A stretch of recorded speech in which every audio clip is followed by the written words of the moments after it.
Assalamu alaikum everyone, Ahmed Anjum here from AA Sports and welcome back to my channel. So everyone, in today's video we will be talking about the Pakistan versus Sri Lanka match which took place today of the T20I World Cup, everyone, of the Super 8s. So everyone, Pakistan, they have been officially kicked out of this tournament in today's match. They didn't fulfill the criteria of the scenarios they were given against Sri Lanka today. As they had done that, they would have been qualified for the semi-finals, but unfortunately they won't be playing semi-finals now. Now they will be going to Lahore and Karachi, everyone. Now, considering their performance today, looking at the batting at the start by Saibzada Farhan and Fakhr Zaman was done absolutely brilliantly, everyone.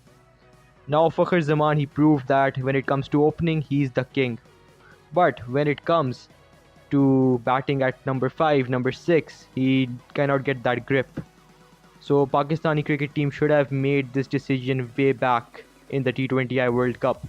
Now bringing him in the last Super 8 when all the odds were not in Pakistan's favor, they were in Sri Lanka's favor, to be honest, because Sri Lanka, everyone, why would have they lost today's match? What did you think? They had a terrible T20I World Cup. They didn't have any good matches. They didn't give in those meaningful performances for their fans, for their country.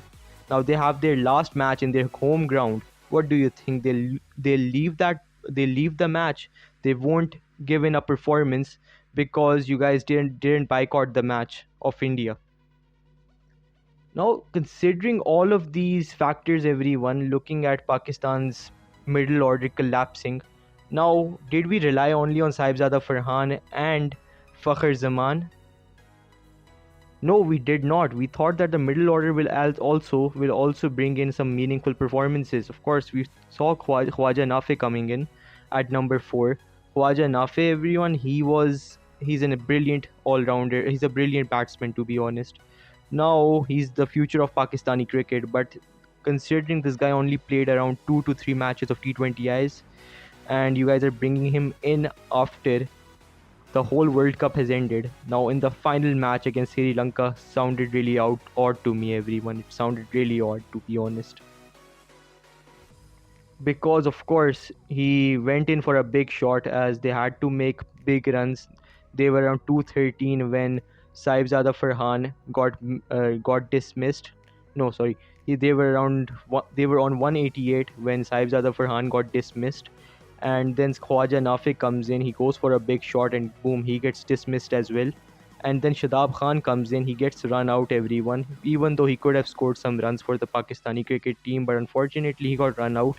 And then after that we got Salman Ali Agha coming in. We thought that he'll give in a captain's performance after such a terrible captaincy he did against Sri Lanka today and against England the other day, everyone. We thought he would do something, but unfortunately he got out for a duck as well.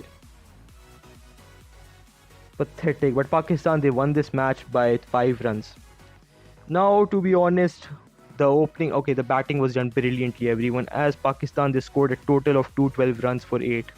Okay, I won't say anything to the batting besides the middle order. Middle order was trash. Now, considering Naseem Shah coming at the end, why did you go for the third run? You should have stayed for the second run, man. Going for the third run just because you wanted to hit a 6 or anything didn't do anything for the team. You just wasted your wicket. You had the capability of bringing the team to a big total after 212 as well. Okay, everyone. So yes, he could have hit runs for the team, everyone, but unfortunately, yes, he made a mistake. But happens because he came into this match after the whole T20I World Cup ended, so there was no point. Then Brar Ahmed, he made 0. The total was around 212 for 8 in the first innings. Now, everyone, if we come to the second innings, Pakistan, they had to chase the score. They had to all out of Sri Lanka before they made around 147 runs. That was the scenario of the match, everyone. Or before 14 overs. If that would have covered the net run rate, but unfortunately that did not happen.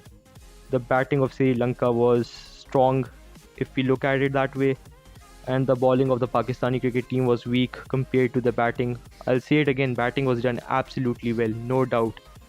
But considering the middle order and everything, today the Pakistani cricket team did get exposed, and you guys saw it. Okay, if you look at Sri Lanka batting, everyone, first of all, we have Nisanka. He scored 3 runs. Then Kamil Mishara. He scored on 26 runs, everyone. Great batting by the guy around from 15 balls. Amazing. Then Charit Asalanka, everyone, 25 runs. Around 25 runs. Alright. Then, okay, this was the moment here, everyone. This was the moment. When Charit Asalanka, he gets dismissed. Pawan Rathanayake, he comes in. And then Kamindu Mendes, he also gets dismissed. Then Dasun Shanaka comes in, everyone. As soon as 5 wickets were down, around 1 second. Yes, Rathanayake and Shanaka, they were standing when around 5 wickets of Sri Lanka were down. And I said it. If this partnership of these two players takes off, then Pakistan, it's game over for them, and exactly that happened. The partnership, it took off, everyone, and Rathanayake, he scored around 58 runs, and then Shanaka, he scored around 76 runs, and he hit Shaheen Shah Afridi for 3 consecutive sixes, everyone, in a single over. My god. Now, there, Shaheen is an amazing bowler, no doubt, but when it comes to, bowling, and when it comes to overs, he has to give at least one expensive over, and now it's a part of his personality. That's what it looks like now. But considering all the starts, everyone, Pakistan, we didn't deserve to be in the T20I World Cup semi-final. Our performances were in the drain, and to be honest, always focusing on Kudrat ka Nizam won't always work for you, and that's what happened today, and we should learn from this. Yes, we should learn from this, and hopefully Pakistani cricket management, they take some serious precautions now, because they will have to take these precautions. If they don't, then unfortunately there is no, well, some fans have even told Shaheen Shah Afridi, Shadab Khan and Babar Azam, they want them retired, everyone. Now I believe if Babar Azam had played today, besides of Khwaja Nafe, he might have made around 20 to 30 runs for the team, and they would have been handy, because the score might have went up to 230 or 240. But considering the performances of the batsmen, I'll say it once again, Sahibzada Farhan, this guy broke all the records today. He brought the highest T20I run scorer in the T20I World Cups to his name after he broke Virat Kohli's record. He became the highest run scorer in T20I 2026 World Cup. Now, Naseem Shah, if you look at him, everyone, he took 1 wicket and incurred around 36 runs. Of course, you guys brought him after a long time. What did you expect him to do? Now, of course, he couldn't have judged the pitch this quickly. He needed some time. If he had been playing from the start, he might have understood what he had to do, what he not had to do, what strategy he had to use. He would have been much better knowledge-wise. Then Abrar Ahmed, this guy gave his all, everyone. He took 3 wickets for 23 runs, and it looked on his face that he wanted to perform. He wanted that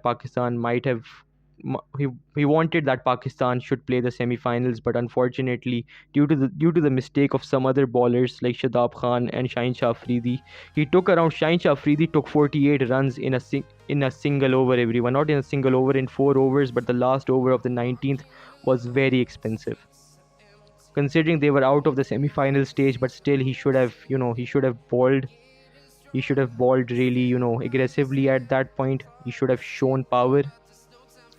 He should have shown dedication, because you're getting out of the World Cup.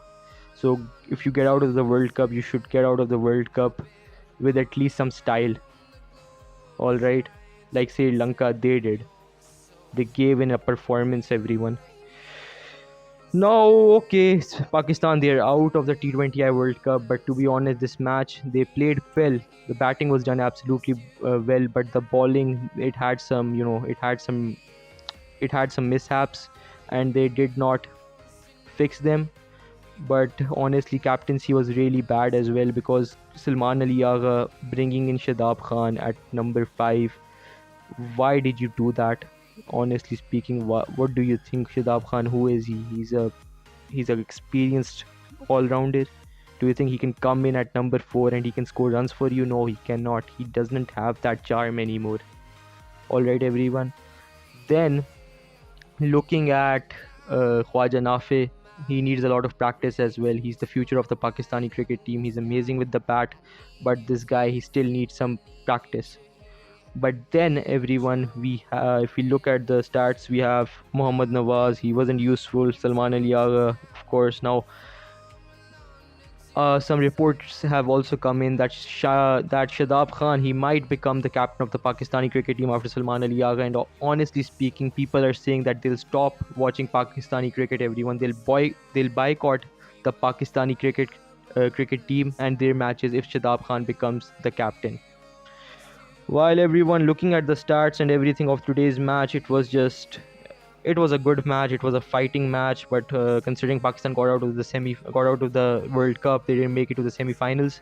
It's honestly really disappointing, and it's not sad. It was expected. But everyone, tomorrow, West Indies versus India is taking place, and it's a quarter final. Now, if India beats West Indies, they'll go to the semi-finals, and if West Indies beats India, they'll go to the semi-finals. So it's about to be an interesting face off. So stay tuned on AA Sports for that, while I'll see you people in the next video. And if you people enjoyed today's video, please do like, subscribe and share. Allah Hafiz everyone. Stay tuned on AA Sports. Ahmed Anjum signing off.